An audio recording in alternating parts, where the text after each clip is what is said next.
Começamos a edição de hoje atualizando você sobre a transferência de Daniel Vorcaro do Presídio Federal de Segurança Máxima do Distrito Federal para a Superintendência da Polícia Federal, também em Brasília.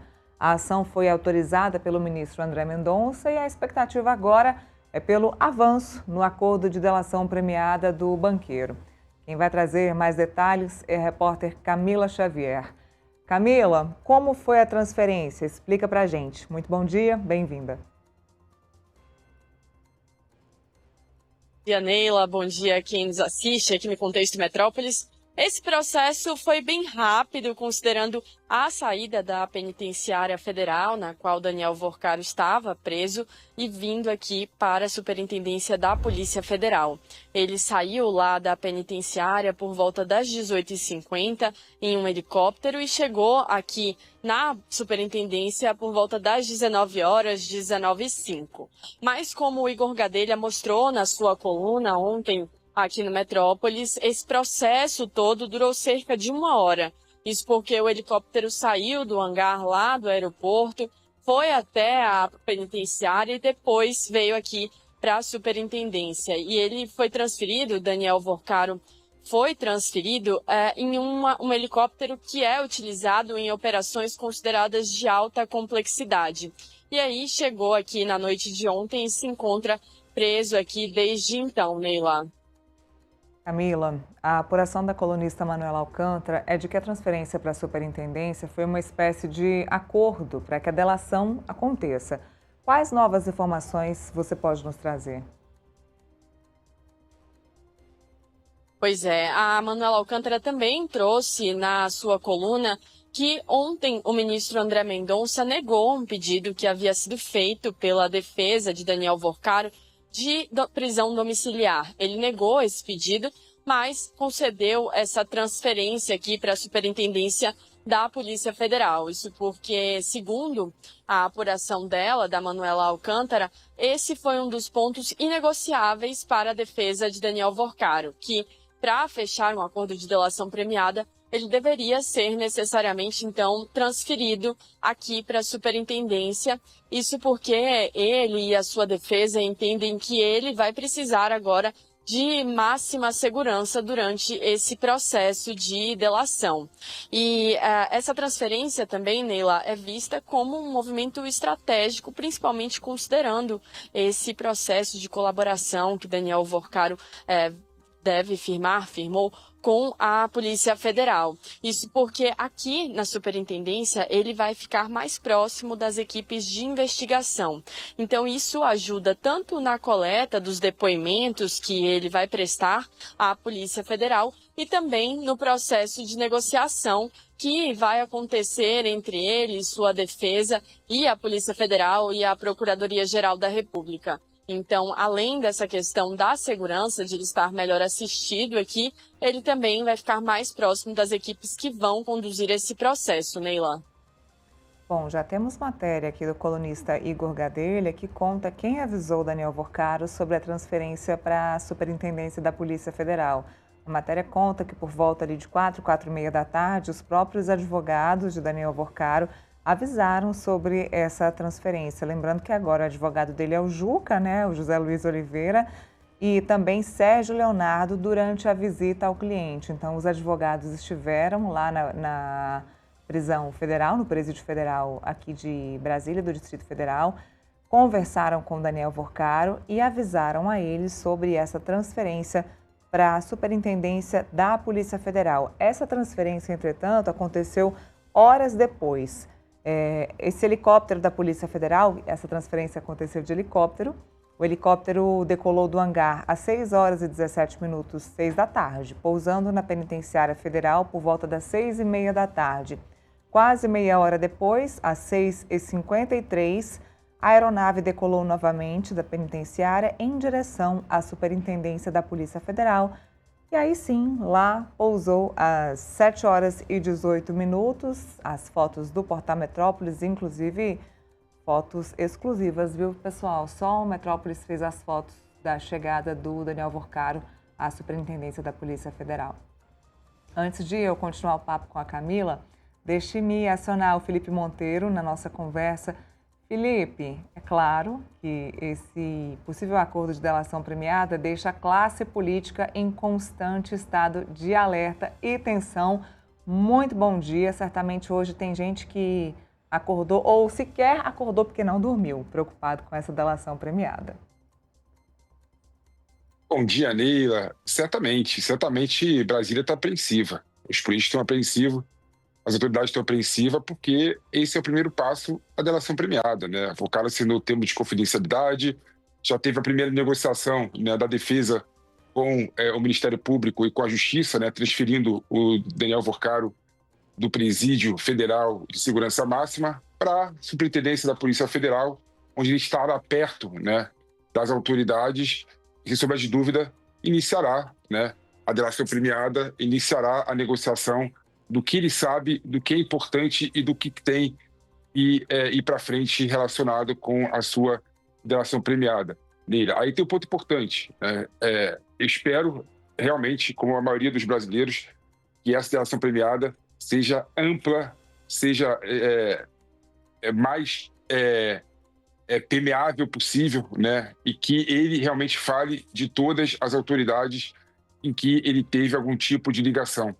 Eu não quero e não desejo que essa delação premiada seja seletiva, né? Seja somente direcionada àquelas autoridades, né, que porventura ele gostaria de falar e proteger outras. Eu quero que ele fale abertamente sobre como funcionava a engrenagem na República, né? Qual que era a relação dele com o Poder Judiciário, qual é a relação dele com o Poder Executivo, qual é a relação dele com o Poder Legislativo, sem proteger ninguém, né? Isso que a gente espera nessa delação premiada, Neila. E eu espero realmente que, no final desse processo todo, em que vai ser publicizado, né, como que funcionava a engrenagem da República, a gente tenha um país melhor. É interessante porque eu estava lendo há pouco, inclusive, uma análise na matéria do Mário Sabino, colunista aqui do Portal Metrópole, justamente falando sobre isso, que supostamente Daniel Worcaro faria uma colaboração premiada em que ele não delataria os ministros do Supremo Tribunal Federal e que, de acordo com o Mário Sabino, já tem 3 ministros do Supremo Tribunal Federal envolvidos nesse escândalo que deveriam ser delatados pelo Daniel Worcaro, além dos parlamentares do Centrão, que a gente já sabe que estão envolvidos, entre tantos outros nomes que a gente já citou, inclusive citamos ontem aqui no Contexto Metrópolis. Camila, ainda sobre essa possível delação premiada de Worcaro, já existe até um termo de confidencialidade, que foi o que o Felipe falou agora, e já foi assinado por Worcaro. Explica para a gente um pouquinho mais sobre isso, com quem ele assinou, aonde é que ele estava quando ele assinou esse termo de confidencialidade? Então, Neila, esse termo foi assinado ainda ontem entre Daniel Worcaro, a PGR, a Procuradoria-Geral da República, e também a Polícia Federal. E aí esse termo traz essa responsabilidade, né, de Daniel Worcaro de não vazar essas informações, o que também acaba valendo para a defesa de Daniel Worcaro. Um de seus advogados, o Sérgio Leonardo, foi visto hoje aqui de manhã, chegando aqui na Superintendência da Polícia Federal, mas a gente não tem expectativa de conversar com os advogados, inclusive por conta dessa questão da confidencialidade. Eu falei mais cedo com um outro advogado de Worcaro, o Juca, e ele disse que não pretendia falar com a imprensa, que não falaria com a imprensa. Então agora a gente vai ter um acesso um pouco mais restrito e dificultado aos interlocutores de Daniel Worcaro, justamente por conta desse termo, né, Neila? Exatamente, agora sim vai ficar um pouquinho mais complicado esse acesso a Daniel Worcaro, vai falar apenas com quem ele de fato precisa e com quem ele de fato vai poder falar. Agora a gente muda um pouquinho de assunto e vamos mostrar, porque a gente não perde nada, e temos imagens aqui do Portal Metrópolis, as imagens da cela onde Daniel Worcaro vai ficar preso por um período que a gente ainda não sabe. Essa deve ser inclusive a mesma cela onde ficou preso o ex-presidente Jair Bolsonaro na Superintendência da Polícia Federal, ele que foi preso em novembro do ano passado. As imagens já estão aí na tela para vocês. É uma cela que tem televisão plana, tem esse armário, tem ar-condicionado, uma cama. Se eu não me engano, são 12 metros, não é isso, produção? 12 metros quadrados de cela, de quarto. Um frigobar. Tá aí, para vocês, bem especificado. A gente não sabe ainda o período que ele vai ficar nessa cela, mas era a que ficou o ex-presidente Jair Bolsonaro, que ele inclusive achava bem pequena e havia pedido, reclamou, né? Havia pedido a transferência, foi transferido para a Papudinha, que é bem maior, tem um espaço maior, inclusive para banho de sol, para fazer fisioterapia. Ó, confirmando aqui, 12 metros mesmo, tem a cela lá da Superintendência da Polícia Federal, mais perto da cela da Penitenciária Federal aqui de Brasília. Realmente é bem maior, tem bem mais conforto. Ele não vai ficar tão vigiado como ele estava. E vai ter mais acesso também à defesa, né, Felipe? Vai ter mais acesso à defesa, a visitas, à alimentação, vai ter mais acesso a tudo. Vai ser um local de mais fácil acesso, de visitação a Daniel Worcaro, de conversas de Daniel Worcaro com a defesa, do que lá no presídio de segurança máxima, aqui em Brasília. Um presídio de segurança máxima dificulta toda a estrutura e toda essa conversa que Daniel Worcaro precisaria ter com a defesa dele. Agora, claro, isso foi negociado, né? Essa transferência dele para a Superintendência da Polícia Federal foi uma negociação feita para que ele possa delatar. É o início, vamos dizer assim, é o início da colaboração, da delação premiada, que vai se seguir por conseguinte. Exatamente, Nila, exatamente. O primeiro passo da negociação da delação premiada, além de assinar o termo de confidencialidade, foi a transferência dele do Presídio de Segurança Máxima Federal para essa cela, a Superintendência da Polícia Federal, né? Isso demonstra claramente que ele vai ter, né, muito mais contato com a defesa e muito mais contato com as autoridades que vai negociar a delação premiada, né? É bom lembrar que o acordo de delação premiada, né, ele é muito negociado, né? Você, no primeiro momento, apresenta exatamente um anexo, né, que tem todas as pessoas que você quer delatar, né? E tem a primeira demonstração dos documentos que você vai mostrar, até porque a gente sabe, né, que o Supremo Tribunal Federal, Nira, ele consolidou a jurisprudência de que a delação premiada, por si só, né, somente você falar algo, né, não significa absolutamente nada. Você é obrigado a comprovar e demonstrar e apresentar as provas daquilo que você falou. Então, a delação premiada é um processo muito negociado entre a defesa e entre as autoridades judiciais, né? E, nesse caso concreto, a gente falou até ontem, Neila, na coluna da Manu, né, que há tanta possibilidade de você fazer delação premiada para a Polícia Federal quanto para a Procuradoria-Geral da República. E, ao que tudo indica, essa delação premiada vai ser realizada conjuntamente, né, entre a Polícia Federal e entre o Ministério Público Federal.